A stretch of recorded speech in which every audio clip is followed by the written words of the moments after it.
Mari kita akan berdoa. Tuhan Yesus berkati pemberitaan firman saat pagi ini supaya memberkati setiap kami dalam menghadapi kehidupan new normal, kehidupan yang baru, dan biarlah kami dapat mengatasi segala masalah kehidupan pergumulan hidup kami di dalam kekuatan Tuhan yang berkuasa atas hidup setiap kami orang percaya. Demi nama Yesus, kalau roh jahat akan mengganggu dalam pemberitaan firman Tuhan, kami usirkan dalam nama Yesus Kristus. Kami siap dengar kata Tuhan. Haleluya. Amin. Saudara sekalian, saya akan berbicara mengenai new normal. Jadi new normal itu adalah istilah yang sangat akrab yang setiap orang sering mengatakan tentang new normal, kenormalan yang baru. New normal itu adalah digambarkan sebagai hidup di kebiasaan yang baru dan hidup seperti berdampingan dengan virus corona. Jadi menjadikan virus corona ini menjadi seperti virus, bakteri, dan penyakit yang lainnya. Saudara, di dalam dunia rohani ada gambaran yang mirip dengan situasi new normal, yaitu berdampingan dengan yang jahat dan berbahaya, tetapi harus tetap bisa menjaga dan mengatasinya dengan baik. Gambaran ini terdapat di dalam Matius 13 ayat 24 sampai yang ke-25. Yesus membentangkan suatu perumpamaan lain lagi kepada mereka. Katanya, hal kerajaan surga itu seumpama orang yang menaburkan benih yang baik di ladangnya. Tetapi pada waktu semua orang tidur, datanglah musuhnya menaburkan benih lalang di antara gandum itu, lalu pergi.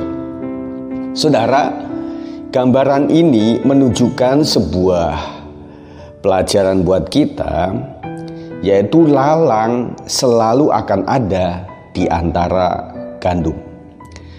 Lalang dan gandum akan tumbuh bersama. Bagaimana akhir perjalanan, lalang ataupun gandum akan terlihat di akhir masa. Saudara, kita merasakan bagaimana kita sudah tidak lagi bisa menyendirikan diri kita terhadap yang orang-orang jahat atau sekeliling kita yang agak berbeda jalan rohani dengan kita. Tentunya kita tetap berdampingan, namanya juga makhluk sosial. Gambaran lalang dan gandum ini demikian juga. Makanya ide para murid adalah supaya lalang itu segera dicabut. Tetapi Tuhan katakan tidak. Biarkan saja tumbuh bersama. Pada akhirnya nanti akan dibuktikan mana lalang dan mana gandum ketika berbuah. Saudara, jadi yang membuktikan bahwa kita gandum atau lalang adalah buah. Dan mungkin hari-hari ini kita tidak bisa mengerti mana orang baik, mana orang jahat, karena semuanya kan mirip-mirip, saudara. Jadi bahkan orang yang jahat itu selalu mengawali dengan sesuatu yang baik. Makanya kita sering ketipu. Kenapa?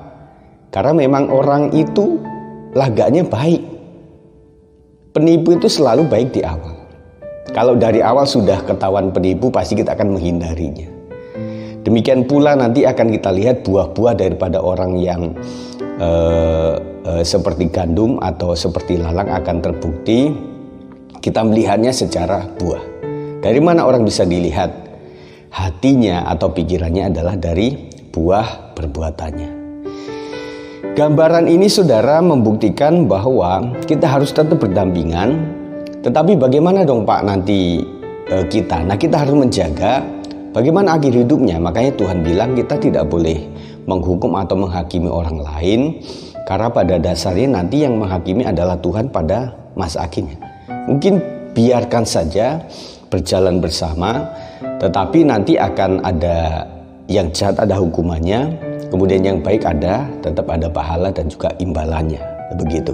Jadi bagaimana perjalanan akhir daripada lalang dan gandum, nanti kita akan buktikan di dalam ayat 40 sampai yang ke-43 ini mengatakan, Maka seperti lalang itu dikumpulkan dan dibakar dalam api, demikian juga pada akhir zaman Anak Manusia akan menyuruh malaikat-malaikatnya, dan mereka akan mengumpulkan segala sesuatu yang menyesatkan dan semua orang yang melakukan kejahatan dari dalam kerajaannya. Semuanya akan dicampakkan ke dalam dapur api. Di sanalah akan terdapat ratapan dan kertakan gigi. Pada waktu itulah orang-orang benar akan bercahaya seperti matahari dalam kerajaan Bapa mereka. Siapa bertelinga, hendaklah ia mendengar. Jadi kalau bertanya bagaimana akhir antara lalang dan gandum, nanti ada hasil akhir, yaitu lalang akan dihukum dalam api dan kemudian gandum akan mendapatkan kebahagiaan bersama Tuhan Yesus Kristus. Oleh sebab itu tetap setia menjadi gandum, berbuahkan yang baik dan memberkati banyak orang. Ada gambaran yang kedua, saudara, di dalam 1 Petrus 5 ayat 8-9. Sadarlah dan berjaga-jagalah, lawanmu si iblis berjalan keliling sama seperti singa yang mengaum-ngaum dan mencari orang-orang yang dapat ditelannya. Lawanlah dia dengan iman yang teguh, sebab kamu tahu bahwa semua saudaramu di seluruh dunia menanggung penderitaan yang sama. Saudaraku, meskipun hidup berdampingan dengan yang jahat, kita harus tetap berjaga dan harus melawannya dengan apa? Iman yang teguh, dengan menggunakan perlengkapan senjata Allah. Saudara, singa itu selalu ada di sekeliling kita secara rohani. Dia mengaum-ngaum, dan terkadang pencobaan atau ujian itu menjadi sahabat akrab kita. Kapanpun, dimanapun kita selalu dicobai, diuji. Dan juga dalam gambaran ini singa itu selalu mengaum-ngaum mencari mangsanya. Mangsanya siapa? Umat Tuhan.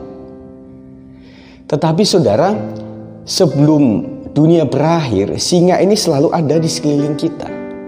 Dan kita tidak bisa mengusirnya dalam artian supaya tidak ada lagi itu. Tetap masih ada, tetapi kitanya saja sekarang. Nah, gambaran tentang new normal kan begitu. Virus diprediksi nggak akan hilang dari dunia.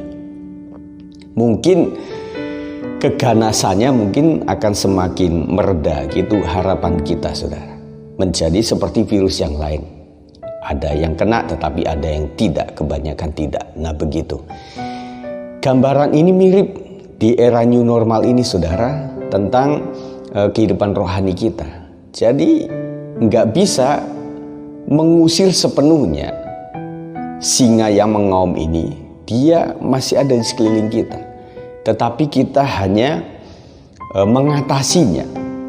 Kalau di dalam persepak bolaan itu ada namanya penyerang dan ada penjaga, saudara.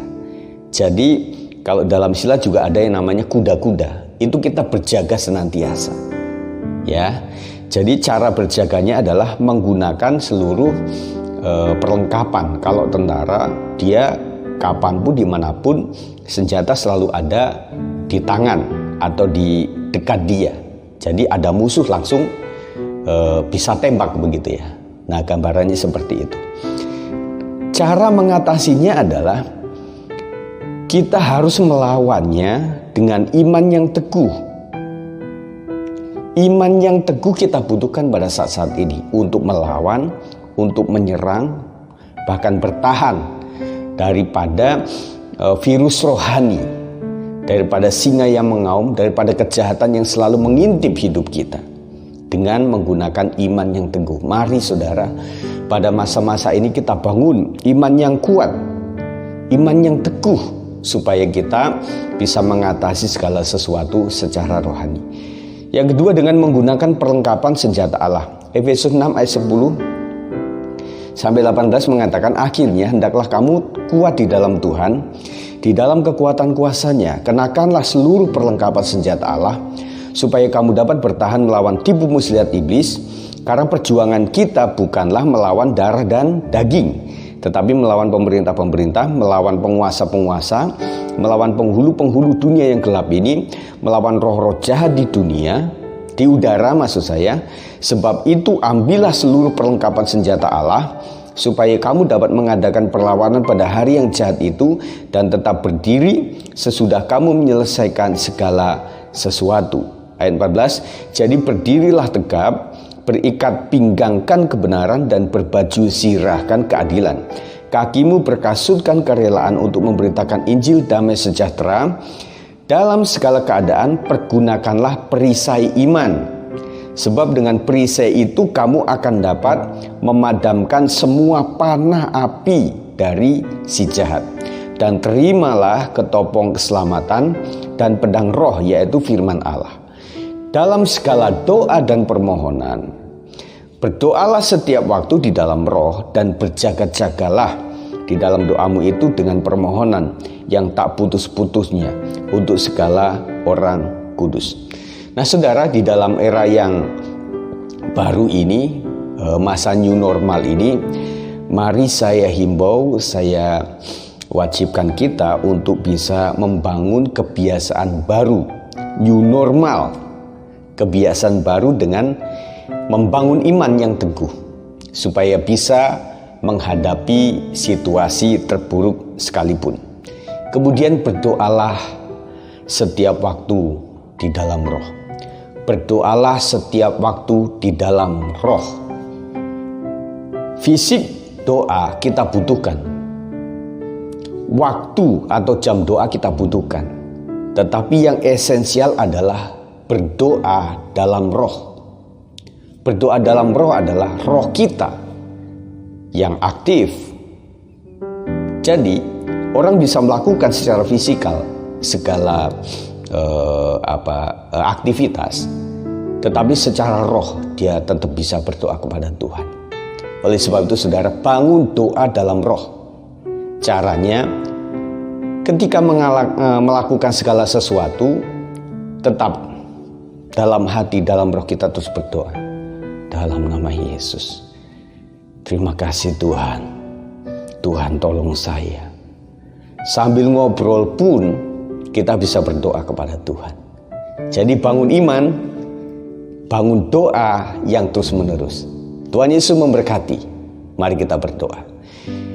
Berkat Tuhan melimpah atas setiap kami Tuhan, supaya di era new normal ini kami membiasakan kebiasaan untuk beriman sepenuhnya kepada Tuhan, untuk berdoa dengan sungguh-sungguh setiap hari, setiap waktu. Dan kami percaya Tuhan, kami bisa melewati semua ini bersama Tuhan. Saudara, angkat tanganmu di hadapan Tuhan.